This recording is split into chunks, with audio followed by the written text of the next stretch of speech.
My brother worked with my ex-husband to hide money during divorce and I got almost nothing in settlement, but 5 years later he got investigated for financial fraud and his wife asked me to testify about what he did to me, so I agreed and my entire family turned against me. I, 38F, met my ex-husband Darius, 40M, when I was 22. We were both in college and he seemed like everything I wanted back then. He was studying business and talked constantly about starting his own company. I was studying accounting and had just accepted a position at a decent firm when we got engaged. We married 6 months after graduation. The problem started almost immediately. Darius came home one evening about 2 months after our wedding and told me he wanted to start his consulting firm. He had been working with his family to secure initial funding.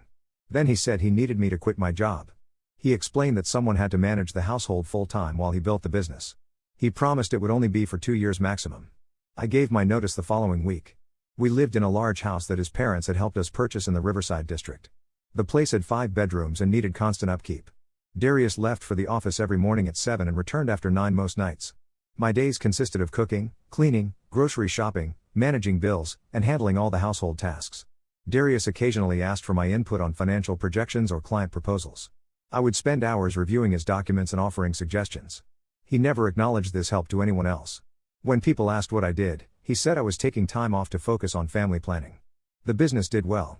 By the end of year 2, his firm had 12 employees and several major contracts. I mentioned going back to work.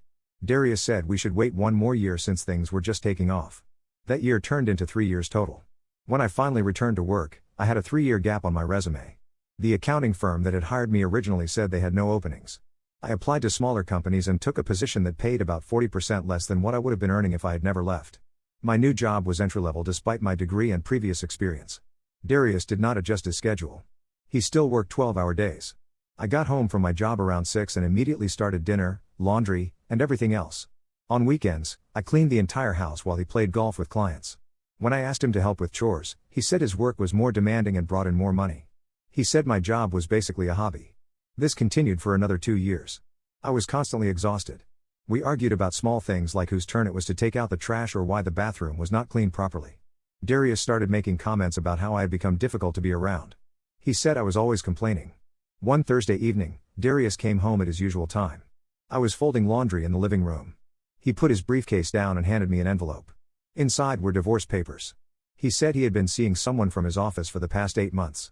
Her name was Jennifer and she was one of his account managers. He claimed that I had pushed him away by being closed off and irritable all the time. I threw the envelope at him and told him to get out. He picked up the papers and said he would stay at a hotel. I called my mother and she drove over within an hour. I packed 2 suitcases and moved back to my parents' house that same night. I hired a lawyer the following week.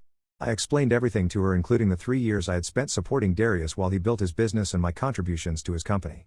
She said I had a strong case for significant alimony and potentially a claim to the house since I had sacrificed my career for his benefit. She filed the paperwork and we started the discovery process. The first few depositions went smoothly. Then we hit problems when trying to get accurate information about Darius's business finances.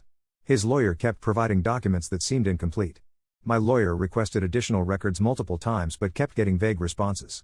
She said something was off but could not pinpoint exactly what. 3 months after I filed for divorce, my parents organized a family dinner. They said I needed to get out of the house and spend time with people who cared about me. My brother Dylan, 36M, came with his wife Rebecca, 34F, and their 2 kids. Dylan worked as a financial advisor and had his own client base. We ate dinner and my parents tried to keep the conversation light. After we finished, Dylan excused himself to use the bathroom. He left his phone on the dining table. The screen lit up with a text message. I glanced at it without thinking. The message was from Darius. It said something about finalizing the transfer paperwork by next week. I picked up the phone. There were multiple messages between Dylan and Darius going back several months. I scrolled through them quickly. Darius was asking Dylan for advice on how to restructure his business assets. Dylan was providing detailed instructions on moving money into different accounts and creating paper trails that would be difficult to trace. Dylan came back into the room. I held up his phone and asked him what he had been doing.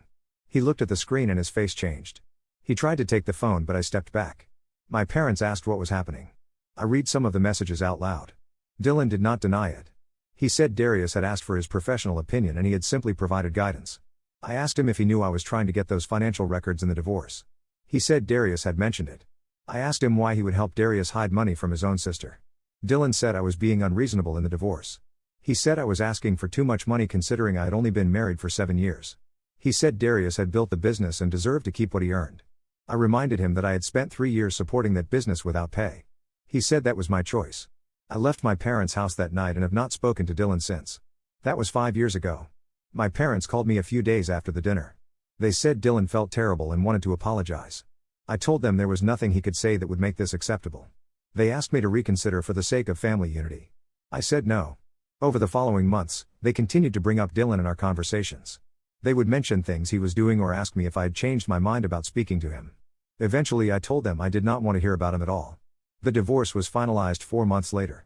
Without the hidden financial records, I received much less in the settlement than I should have. I got some alimony for 3 years and a small portion of the house sale. Darius kept the majority of his business assets. My lawyer said we could try to pursue it further, but it would cost more in legal fees than I would likely recover. I moved into my own apartment and focused on advancing my career. I switched companies twice and finally reached a senior position 3 years ago. The work keeps me busy and I earn enough to live comfortably.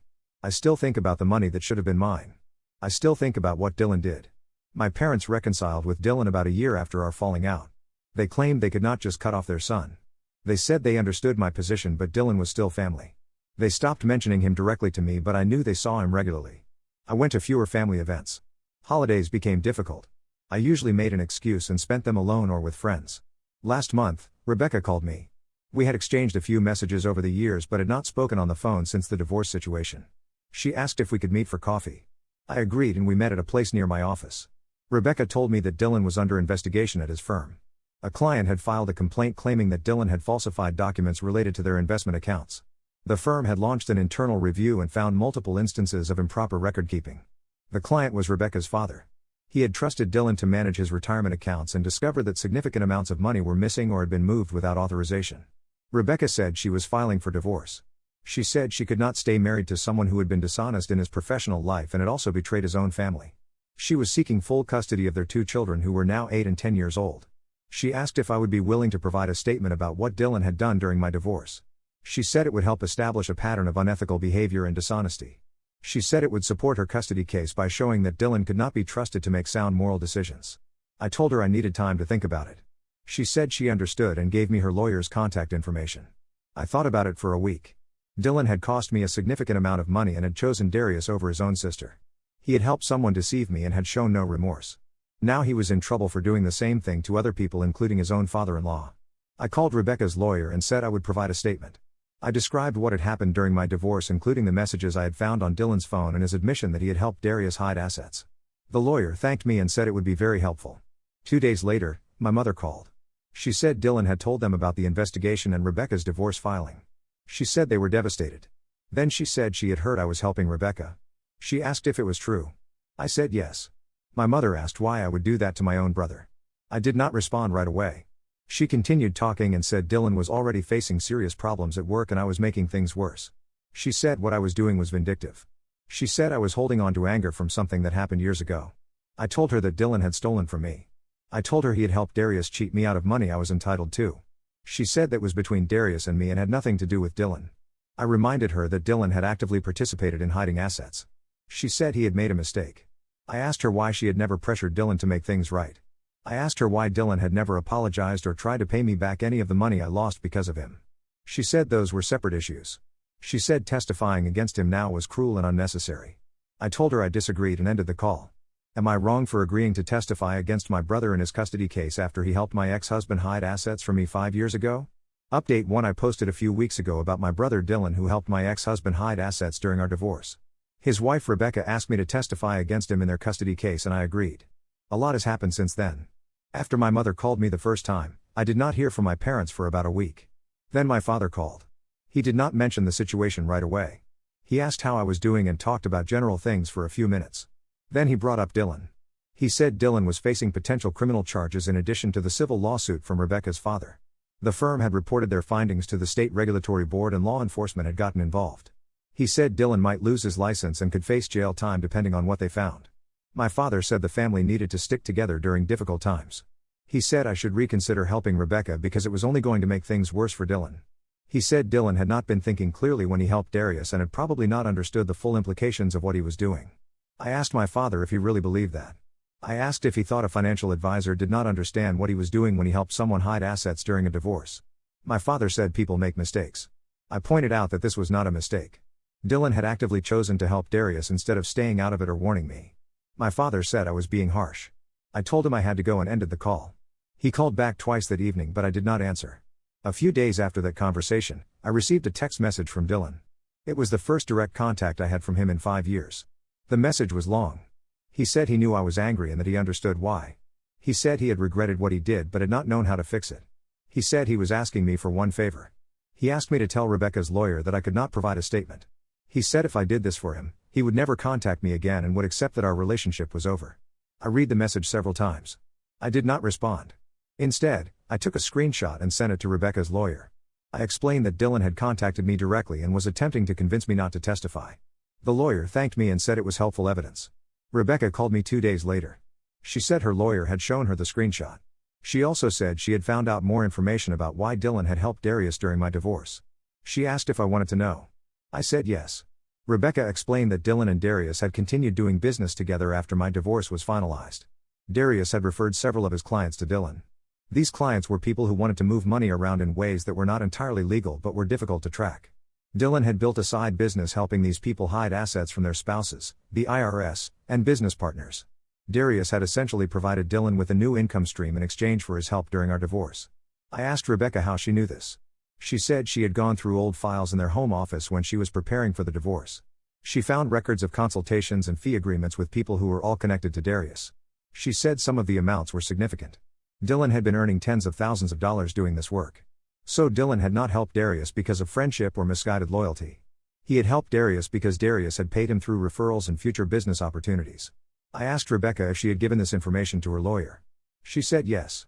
She said her lawyer was going to use it to show that Dylan had a long pattern of unethical behavior and that his judgment could not be trusted. I thanked her for telling me.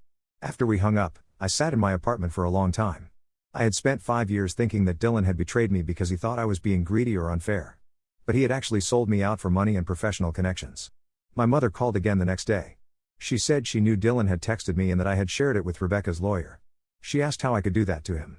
I asked her if she knew that Dylan had been making money off helping Darius. She said she did not know what I was talking about. I explained what Rebecca had told me. There was silence on the phone for a moment. Then my mother said that did not change anything. She said Dylan was still my brother and I should not be helping tear apart his family. I pointed out that Dylan had torn apart my family 5 years ago and she had done nothing about it. She said that was different. I asked her how it was different. She did not answer directly. Instead, she said I was choosing to be difficult and that I had always been stubborn. She said I needed to let go of the past.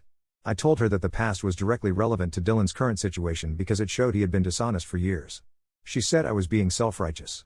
She said I was not perfect and had no right to judge Dylan so harshly. I reminded her that I had never helped anyone commit fraud or hide assets. She said I was twisting her words. The conversation went in circles for another 10 minutes. Finally, she said she had to go and hung up.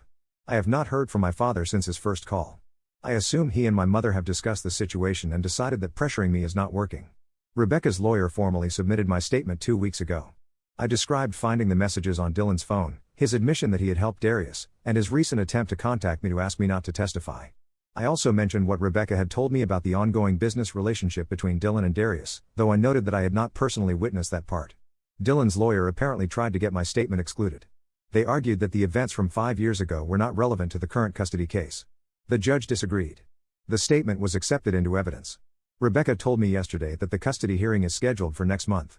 She said her lawyer feels confident based on everything they have compiled. She asked if I felt okay about what I had done. I told her I did not regret it. I still have not decided what happens next with my parents. They clearly want me to back down and support Dylan. I have no intention of doing that. I do not know if they will eventually accept my decision or if this will permanently damage my relationship with them. Right now, I am not particularly concerned about maintaining a relationship with people who think I should have just forgiven Dylan and moved on. Some people might say I am being vindictive or holding a grudge. But Dylan made a choice 5 years ago that cost me financially and showed me exactly where his priorities were. Now he is facing consequences for similar behavior and I am simply telling the truth about what he did. If that makes his situation worse, then maybe he should not have done those things in the first place. Update 2: The custody hearing happened 3 weeks ago. I did not attend but Rebecca kept me updated throughout the process. The hearing lasted 2 days. Rebecca's lawyer presented evidence of Dylan's financial misconduct both in his professional life and in his personal behavior during my divorce. My statement was part of that evidence. Dylan's lawyer tried to argue that he had made mistakes but was fundamentally a good father and that his professional issues should not affect custody. The judge asked Dylan directly about helping Darius hide assets. Dylan admitted he had provided financial advice but claimed he had not realized it would be used to deceive anyone. The judge pointed out that Dylan was a licensed financial advisor and would have clearly understood what he was doing. Dylan did not have a good response. Rebecca's father also testified. He explained how Dylan had moved money out of his retirement accounts without proper authorization and had created false documents to cover his tracks. He said he had trusted Dylan because he was family and had never expected to be cheated. The judge ruled in Rebecca's favor. She was awarded primary custody with Dylan getting supervised visitation every other weekend. The judge stated that Dylan had demonstrated a pattern of dishonest behavior and poor judgment that made him unsuitable for joint custody at this time. Rebecca called me after the hearing to tell me the outcome. She said my statement had been important because it established that Dylan's behavior was not a recent development or a one-time mistake. She thanked me for being willing to help. 2 days after the hearing, my mother called. She was crying on the phone. She said the custody decision was unfair and that I had contributed to destroying Dylan's relationship with his children. She said I should be ashamed of myself. I told her that Dylan had destroyed his own relationship by committing fraud and being dishonest with his wife and clients. She said those were separate issues from being a father. I pointed out that teaching children through example was part of being a father and Dylan had set a terrible example. My mother said I was cold and unforgiving. She said family was supposed to support each other no matter what. I asked her where that principle had been when Dylan was helping my ex-husband. She said she was tired of me bringing that up. I said I was tired of being expected to pretend it never happened. She told me that if I did not apologize to Dylan and try to make things right, she and my father wanted nothing more to do with me. I asked her to clarify what she meant. She said they would not be calling me anymore and I should not expect to be invited to family gatherings. She said I had made my choice and now I had to live with it. I told her that was fine and hung up. My father called a few hours later. He said my mother had been very upset after our conversation. He said I should call her back and apologize. I asked him if he agreed with what she had said about cutting me off. He hesitated and then said he thought I was being unnecessarily harsh but he supported my mother. I asked him if he thought what Dylan did to me was acceptable. He said no, but it had happened a long time ago and Dylan had been dealing with his own problems. I asked what problems Dylan had been dealing with that justified helping Darius steal from me. My father said it was complicated. I told him it was not complicated. Dylan had chosen to help Darius for his own financial benefit and had never apologized or tried to make it right. My father said I was holding on to anger that was poisoning me. I told him I was not angry. I was simply telling the truth about what happened and refusing to pretend everything was fine. He said that sounded like anger to him. I ended the call. I have not spoken to either of my parents since then. They have not called me and I have not called them. Rebecca reached out to me last week. She asked if I wanted to meet for coffee again. We met at the same place as before. She told me that Dylan had moved out of their house and was staying with our parents. She said the criminal investigation was still ongoing and his employer had suspended him pending the outcome. She also told me that Dylan had started trying to contact their kids through his friends. He would have other people call or text asking the kids if they wanted to see their father. Rebecca had to explain to the children that their father needed to follow the court order and could only see them during scheduled visits. She said it was hard on the kids but Dylan was making it worse by trying to go around the rules. I asked her how she was managing everything. She said it was exhausting but she had a good support system. Her parents were helping with childcare and she had friends who checked in regularly. She said she was relieved to be out of the marriage even though the process had been difficult. We talked for over an hour. Before we left, she thanked me again for helping. She said most people would not have been willing to get involved. I told her I had not done it just to help her. I had done it because Dylan deserved to face consequences for his actions. I went home and thought about the conversation with Rebecca and the calls from my parents. My parents had given me an ultimatum and I had not backed down. They had chosen to support Dylan despite everything he had done. They had decided that maintaining a relationship with him was more important than acknowledging what he had done to me. I do not regret testifying. I do not regret telling the truth. If my parents cannot accept that, then that is their decision to make. Update 3. I am writing this update because people have asked what happened after my last post. It has been almost 3 months since the custody hearing and the conversation with my parents where they cut me off. Dylan's criminal case concluded 6 weeks ago. He pleaded guilty to multiple counts of fraud and falsifying financial documents. The prosecutor had enough evidence that going to trial would have resulted in a longer sentence. Dylan was sentenced to 18 months in prison with the possibility of parole after serving 1 year. He also lost his financial advisor license permanently and has to pay restitution to the clients he defrauded, including Rebecca's father. Rebecca told me about the sentencing. She said Dylan's lawyer had tried to argue for probation but the judge said the pattern of behavior was too serious. Dylan started his sentence 2 weeks after the hearing. My parents did not contact me during this time. I did not reach out to them either. I heard through Rebecca that they were struggling with having Dylan in prison. She said they had visited him twice and were trying to put money into his commissary account. About a month ago, I received a letter in the mail from my mother. She wrote that she had been thinking about everything that had happened. She said she still believed I had been too harsh, but she missed me. She asked if we could meet to talk. I did not respond to the letter. 2 weeks after that, my father called. I answered because I wanted to hear what he had to say. He told me that he and my mother wanted to try to repair the relationship. He said they realized they had been unfair in how they handled things. He asked if I would consider having dinner with them. I asked him if they had apologized to Rebecca for supporting Dylan throughout the custody battle. He said that was between Rebecca and them. I asked him if they had acknowledged that what Dylan did to me during my divorce was wrong. He said they had always known it was wrong, but Dylan was still their son. I told him that I understood Dylan was their son, but I was their daughter. I asked him why Dylan being their son meant they had to excuse his behavior while I was expected to forgive and forget. He said it was not about excusing anything. He said they were trying to support both of their children. I pointed out that they had chosen Dylan over me repeatedly. They had reconciled with him after he helped Darius. They had pressured me to drop my statement for Rebecca's custody case. They had given me an ultimatum when I refused to back down. My father said they had made mistakes. I told him I would think about whether I wanted to have dinner with them. He said he hoped I would give them a chance. I hung up without making any promises. I talked to Rebecca about it a few days later. She said my parents had not contacted her to apologize or acknowledge anything. She said they seemed to think that if enough time passed, everyone would just move on and pretend nothing had happened. I have not called my parents back. I do not know if I will. Rebecca and I have become friends over the past several months. We meet for coffee every few weeks and text occasionally. Her kids are adjusting to the new custody arrangement. They see Dylan for supervised visits twice a month, and it is going as well as can be expected. Rebecca started a new job that pays better than her previous position, and she said things are stable. As for me, I got a promotion at work about a month ago. The new role came with a significant raise and more responsibility. I've been focusing on that and on building a life that does not revolve around family drama. I started seeing someone about 2 months ago. We met through a work connection and have been on several dates. It is still new, but it is going well. He knows about my family situation because it came up naturally in conversation. He did not have much of a reaction, which I appreciated. He just listened, and then we moved on to other topics. I moved to a new apartment last month. The old place had too many memories and I wanted a fresh start. The new apartment is smaller, but it is in a better neighborhood and closer to my office. I have been slowly furnishing it and making it feel like mine. Dylan will be in prison for at least another 10 months. I do not know what will happen when he gets out.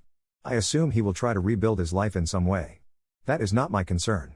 My parents may or may not contact me again. If they do, I will decide then whether I want to have a relationship with them. Right now, I am not interested in sitting through a dinner where they ask me to forgive Dylan for the sake of family peace. I did what I thought was right by testifying. Dylan faced consequences for his actions. Rebecca has custody of her children and is building a stable life for them. My parents made their choices and I made mine. That is where things stand now. I am not waiting for resolution or closure. I am just moving forward with my life. Now let's move to the next story. Story 2. I found my wife's birth certificate and the name didn't match hers. She admitted she's been living under a false identity after disappearing from an abusive marriage. Her violent ex-husband tracked her down when she filed for divorce, and now we're fleeing to another state. I found my wife's birth certificate while organizing old documents. The name on it doesn't match hers. She's been lying about who she is for 3 years. My wife Judith, 29F, and I, 31M, got married 3 years ago after dating for 8 months. We met at a coffee shop near my office where she worked as a barista. She had this quiet way about her that drew me in. Most people who worked there were chatty college students, but Judith kept to herself and only spoke when customers needed something. I started going there every morning just to see her. After 2 weeks of ordering the same latte, she finally asked if I ever tried anything different. That broke the ice. We started talking during her breaks. She told me she was originally from Oregon but moved to our city for a fresh start after her parents died in a car accident. She said she had no other family and wanted to build a new life somewhere else. The story made sense to me. Judith seemed like someone carrying grief. She never talked much about her past, and I respected that. When people lose everyone they love, they sometimes need to start over completely. I fell for her quiet strength and the way she seemed determined to move forward despite her pain. We moved in together after 6 months. Judith worked different jobs while going to community college part-time. She studied accounting and said she wanted stability after years of uncertainty. I supported her completely. My job in marketing paid enough for both of us, and I wanted her to focus on school. Judith was always careful about personal documents. She kept all her important papers in a small fireproof safe she bought soon after we moved in together. When I asked about it, she said losing everything in her parents' accident taught her to protect what mattered. That made perfect sense to me. We got married in a small ceremony with just a few friends from work and some of my family. Judith said she preferred small gatherings and didn't want anything elaborate. My parents and sister liked her immediately. She was polite and thoughtful, always remembering birthdays and bringing homemade cookies to family dinners. The only odd thing was how Judith handled anything official. She always insisted on dealing with paperwork herself. When we applied for our marriage license, she went to the courthouse alone and said she wanted to surprise me by handling all the details. When we bought our car, she filled out all the forms while I waited in the lobby. She said she enjoyed organizing documents and wanted to make things easier for me. I never questioned any of this because Judith seemed competent and detail-oriented. She was studying accounting, after all. Having someone who enjoyed paperwork felt like a blessing rather than something suspicious. Last month, we decided to refinance our house to get a better interest rate. The mortgage company needed copies of various documents including our birth certificates. I knew where mine was, but Judith said she would handle getting hers from the safe. A few days passed and Judith kept saying she would get the documents soon. The mortgage officer called twice asking for them. I offered to help, but Judith insisted she would take care of it. She seemed stressed about something but said it was just school pressure with finals coming up. Last Tuesday, Judith left for her evening classes and forgot to lock the safe. It was sitting open on her desk with papers scattered around it. I saw her birth certificate on top of the pile and grabbed it to put with mine so I could drop both off at the mortgage company the next day. That's when I saw the name. The birth certificate belonged to Jennifer Marie Collins, born in Seattle, Washington. Not Judith Michelle Parker from Portland, Oregon. The birth date matched Judith's exactly, but everything else was different. I stood there holding the document for several minutes trying to make sense of it. The certificate looked official with all the proper seals and signatures. This wasn't some fake document. This was a real birth certificate for someone named Jennifer Collins. I looked through the other papers in the safe. There was a social security card for Jennifer Collins.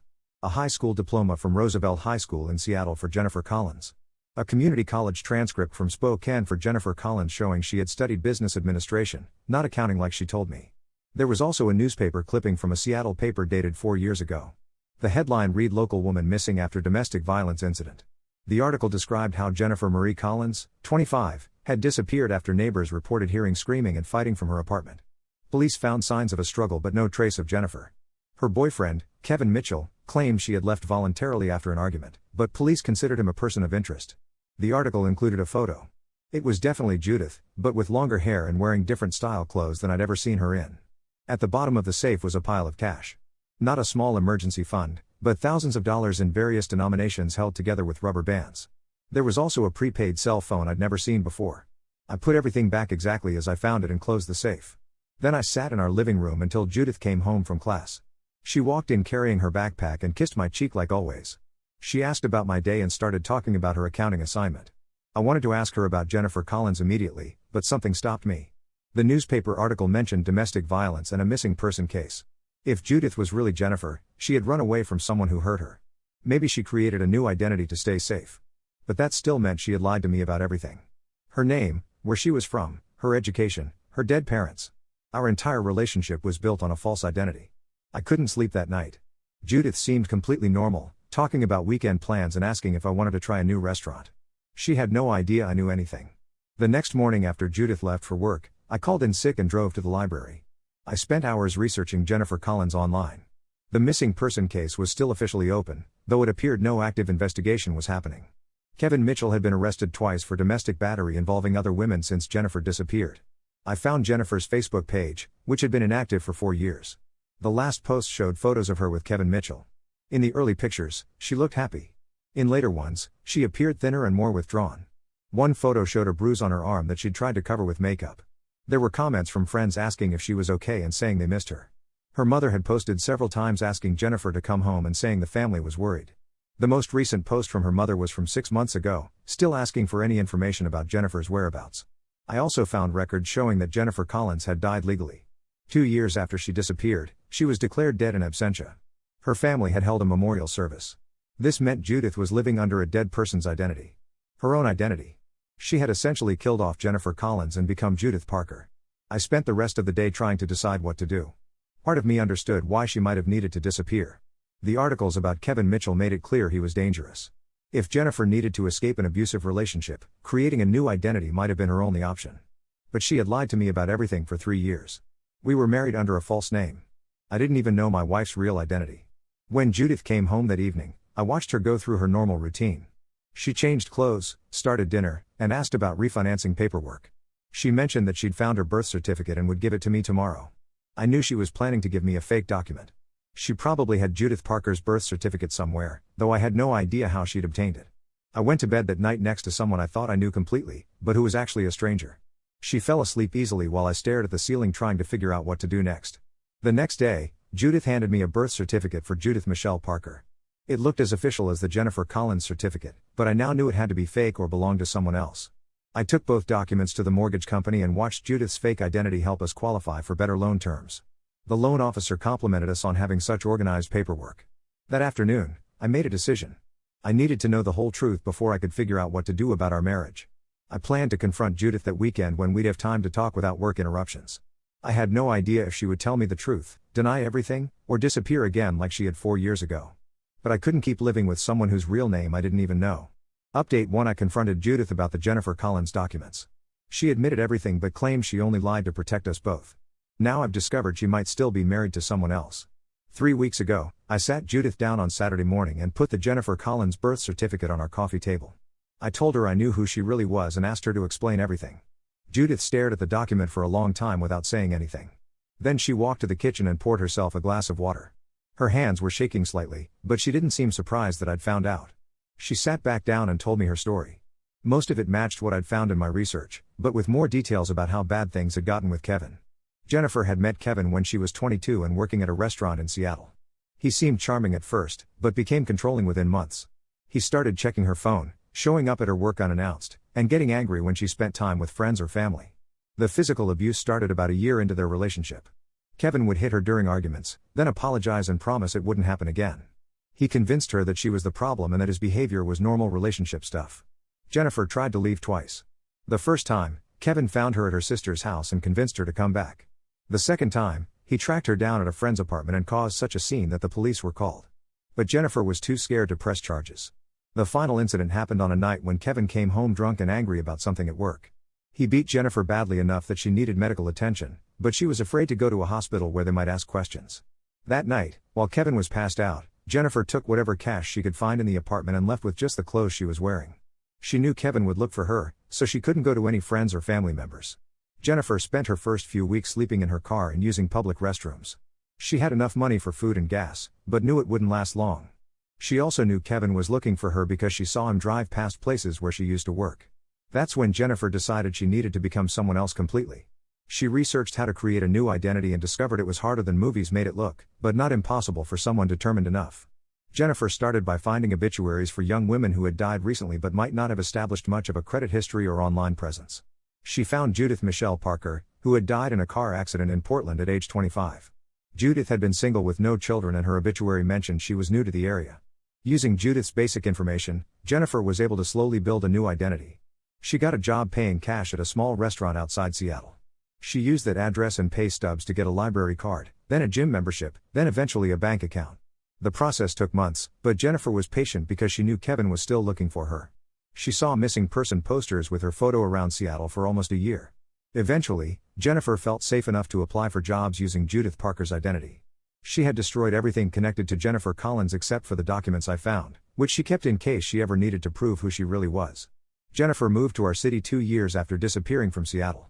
She said she chose our area because it was far enough from Seattle that Kevin wouldn't think to look there, but close enough to the Canadian border that she could run again if needed. She met me about 6 months after arriving and said she hadn't planned to get involved with anyone. But I kept coming to the coffee shop and seemed kind and safe. She decided to take the risk. Jennifer told me she had wanted to tell me the truth many times, especially before we got married. But she was afraid I would either turn her in or tell someone who might accidentally let Kevin find her. She said Kevin had contacted her family and friends periodically over the years, claiming he just wanted to know Jennifer was safe. But Jennifer's sister had told her that Kevin seemed obsessed and angry rather than worried. After Jennifer finished her story, I asked why she had kept the Jennifer Collins documents if she was committed to being Judith Parker. She said they were insurance in case something happened to her Judith identity, or if she ever needed to disappear again. I asked if she had any contact with her family during the past 4 years. Jennifer said no, even though she missed them. She was afraid any contact might lead Kevin to her. Then I asked the question that had been bothering me most. I asked if our marriage was legal since she had married me under a false identity. Jennifer got quiet and said she wasn't sure. She had never looked into the legal implications because she hoped we would never have to deal with them. That conversation happened on a Saturday. We spent the rest of the weekend talking about what to do next. Jennifer seemed relieved to finally tell someone the truth, but also scared that everything might fall apart. I told her I needed time to process everything. I understood why she had created a new identity, but I was struggling with the fact that she had lied to me about everything for years. On Monday, I decided to research the legal issues around our marriage. That's when I discovered something Jennifer hadn't told me. While searching for information about marriages under false identities, I found a public records database that showed Jennifer Marie Collins had been married to Kevin Mitchell 2 months before she disappeared. I spent the rest of that day searching through more databases. I found the marriage license and certificate. Kevin and Jennifer had gotten married in a simple courthouse ceremony. I never found any record of a divorce. That meant Jennifer might still be legally married to Kevin Mitchell. If so, her marriage to me could be invalid due to bigamy, even if she hadn't known about the legal problems with using a false identity. I printed out copies of the marriage records and brought them home that evening. Jennifer was cooking dinner when I walked in. I put the papers on the kitchen counter next to her and asked if there was anything else she hadn't told me. Jennifer looked at the marriage certificate and sat down heavily in one of our kitchen chairs. She said she had tried to forget that the marriage to Kevin ever happened because it was the worst mistake of her life. I asked if she had ever gotten divorced. Jennifer said no. She had been too afraid to file divorce papers because it would have created a legal record of where she was living. She said she had hoped that Kevin would eventually divorce her himself, or that the marriage would somehow become invalid after she disappeared. But she admitted she had never researched what would actually happen legally. I asked Jennifer if she realized this meant our marriage might not be valid. She said she had wondered about it but had been too scared to find out for sure. That night, I called in sick again the next day and made an appointment with a family law attorney. I needed to understand exactly what Jennifer's situation meant for both of us legally. The attorney confirmed that Jennifer was still legally married to Kevin Mitchell. He said her marriage to me was invalid due to bigamy, regardless of the identity issues. He also said that if Jennifer wanted to divorce Kevin, she would have to do it using her real name and legal identity. That would create public records showing where she lived and that she was alive. The attorney suggested that Jennifer might want to consult with someone who specialized in domestic violence cases, since her situation was complicated by safety concerns. I asked what would happen if we did nothing and just continued living as we were. He said we would be living together without any legal protections that marriage provided. If something happened to either of us, the other person might not have rights to make medical decisions or inherit property. When I got home that evening, Jennifer was sitting at our kitchen table with her laptop open. She said she had been thinking about everything and had started researching Kevin Mitchell to see what he was doing now. She found that Kevin had been arrested twice more for domestic violence with other women. He was currently on probation and living in Seattle with his new girlfriend. Jennifer also found that her family had updated her missing person case 6 months ago with new contact information, hoping she might see it and reach out. She said she was thinking about contacting a domestic violence attorney to see if there was a way to safely divorce Kevin and reclaim her real identity. I told her I would support whatever decision she made, but that we needed to figure out our own relationship too. I said I loved her regardless of what name she went by, but I needed to know that she was committed to being honest going forward. Jennifer said she understood and wanted to try to fix everything, but she was scared about what might happen if Kevin found out she was alive and where she was living. We decided that she would contact a domestic violence attorney that week to discuss her options. Depending on what the attorney said, Jennifer would decide whether to try reclaiming her identity or continue living as Judith Parker. But first, we needed to decide if we wanted to stay together through whatever came next. Update 2: Jennifer contacted a domestic violence attorney and started the process of divorcing Kevin and reclaiming her identity. But Kevin found out she was alive and has been trying to locate her. The domestic violence attorney Jennifer consulted was more helpful than we expected. She had handled several cases involving people who had disappeared to escape abusive partners. The attorney explained that Jennifer could file for divorce in our state without returning to Washington, since Kevin still lived there. More importantly, she could request that certain information in the divorce filing be kept confidential due to safety concerns. This meant Jennifer could divorce Kevin using her real name and identity, but her current address and some other details could be sealed from public records. Jennifer decided to move forward with the divorce. She was tired of looking over her shoulder and wanted to reclaim her real name. She also wanted our relationship to have a proper legal foundation. The attorney helped Jennifer gather all the documentation needed to prove her identity and her marriage to Kevin. This included getting copies of records from Seattle and working with local authorities to update Jennifer's legal status from missing to found. The process took about 6 weeks to get started. Jennifer had to provide extensive documentation proving she was really Jennifer Collins and explaining why she had disappeared. She also had to undergo interviews with law enforcement to close her missing person case. During this time, Jennifer also reached out to her family. She started with her sister, who cried on the phone when Jennifer called and said she had never given up hope. Jennifer's parents and other family members were overwhelmed to learn she was alive. They had held a memorial service 2 years earlier when she was declared dead, so discovering she was alive felt like getting her back from the dead. Her family was supportive of her decision to disappear and understood why she hadn't contacted them. They said Kevin had bothered them periodically over the years, asking if they had heard from Jennifer and seeming angry rather than concerned. Jennifer's sister told her that Kevin had contacted their mother just 3 months earlier, claiming he had information that Jennifer might still be alive and asking if the family had heard anything. This news made Jennifer nervous, but her attorney assured her that Kevin's suspicions didn't necessarily mean he knew where Jennifer was living. The divorce papers were filed about 8 weeks after Jennifer first contacted the attorney. Even with the confidentiality protections, Kevin would be notified about the divorce and would know Jennifer was alive. Jennifer and I discussed what we would do if Kevin tried to find her. We looked into security systems for our house and Jennifer started varying her routines for work and school. For about 3 weeks after the divorce was filed, nothing happened. Kevin didn't respond to the divorce papers and Jennifer began to hope he might not contest it. Then Jennifer's sister called with disturbing news. Kevin had shown up at their parents' house asking about Jennifer. He seemed agitated and demanded to know where she was living now. Jennifer's father told Kevin to leave and threatened to call the police. Kevin left, but not before saying he knew Jennifer was alive and that he would find her. Jennifer's sister said Kevin looked different from how she remembered him. He was thinner and seemed more intense. She was worried about what he might do if he found Jennifer. 2 days after that incident, Jennifer noticed a car following her home from work. She didn't get a good look at the driver, but the car stayed behind her for several miles before turning off. Jennifer started checking behind her more carefully when driving. Over the next week, she saw the same car or a similar one several more times. Then Kevin made his first direct contact. Jennifer received a text message on her regular phone from a number she didn't recognize. The message said he knew she was alive and using a different name, and that he wanted to talk to her. Jennifer showed me the message and we decided to contact her attorney immediately. The attorney said to document everything but not respond to Kevin's communications. Over the next few days, Kevin sent more messages. He said he missed Jennifer and wanted to explain why he had acted badly before. He promised he had changed and just wanted a chance to apologize in person. The messages became more frequent and more demanding. Kevin said he knew approximately what area Jennifer was living in and that he would keep looking until he found her. Jennifer's attorney contacted law enforcement about the harassment. Since Kevin was on probation in Washington for domestic violence, his probation officer was notified about his attempts to contact Jennifer. Kevin's probation officer warned him to stop contacting Jennifer, but the messages continued. Kevin started calling Jennifer's workplace, asking for Judith Parker and claiming to be an old friend trying to reconnect. Jennifer's manager at the accounting office where she worked part-time was understanding when Jennifer explained the situation. The manager agreed to tell anyone who called that no one by that name worked there. But Jennifer was becoming more stressed about the situation. She had trouble sleeping and was constantly checking her surroundings. She started talking about maybe needing to disappear again and create another new identity. I told Jennifer we should consider moving to a different state, but she said running again would mean giving up everything she had built here, including her progress toward finishing school. Then the situation escalated. Kevin somehow found out where Jennifer worked and showed up at her office building.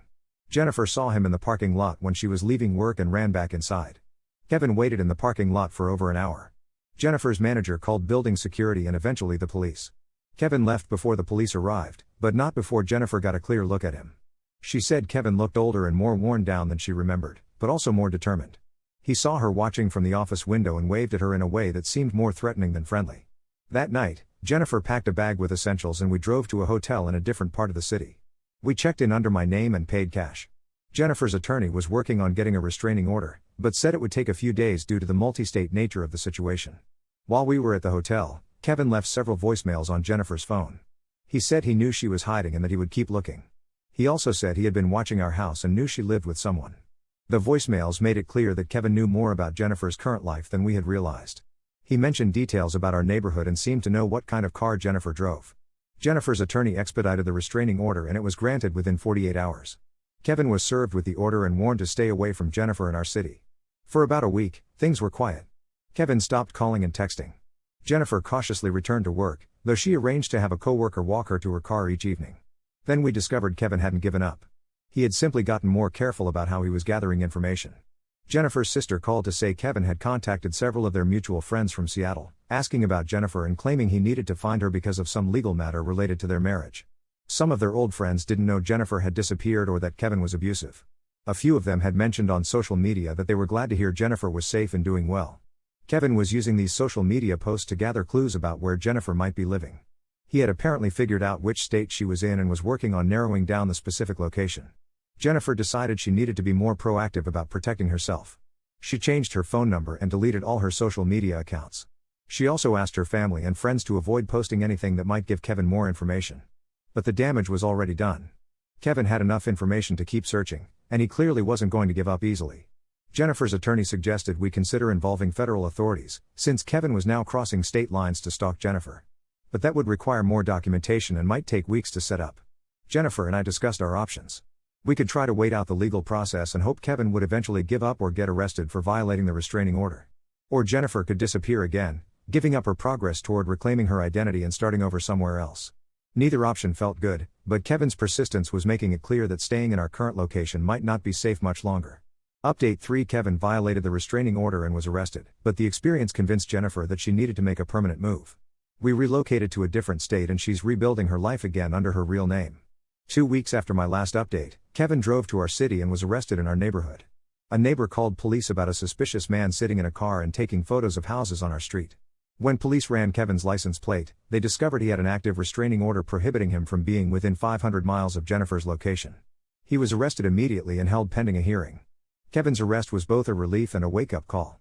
It proved that he was actively searching for Jennifer despite legal orders to stay away. It also showed he was willing to violate court orders and risk arrest to continue his obsession. Jennifer's attorney in Washington worked with local prosecutors to ensure Kevin faced serious consequences for violating the restraining order. Because he had crossed state lines to stalk Jennifer, federal charges were also possible. Kevin was held in jail for 5 days before posting bail.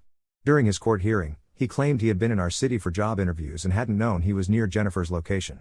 The judge didn't believe Kevin's story, especially since he had been parked on our specific street taking photos. Kevin was sentenced to 6 months in jail and 2 years of extended probation with GPS monitoring.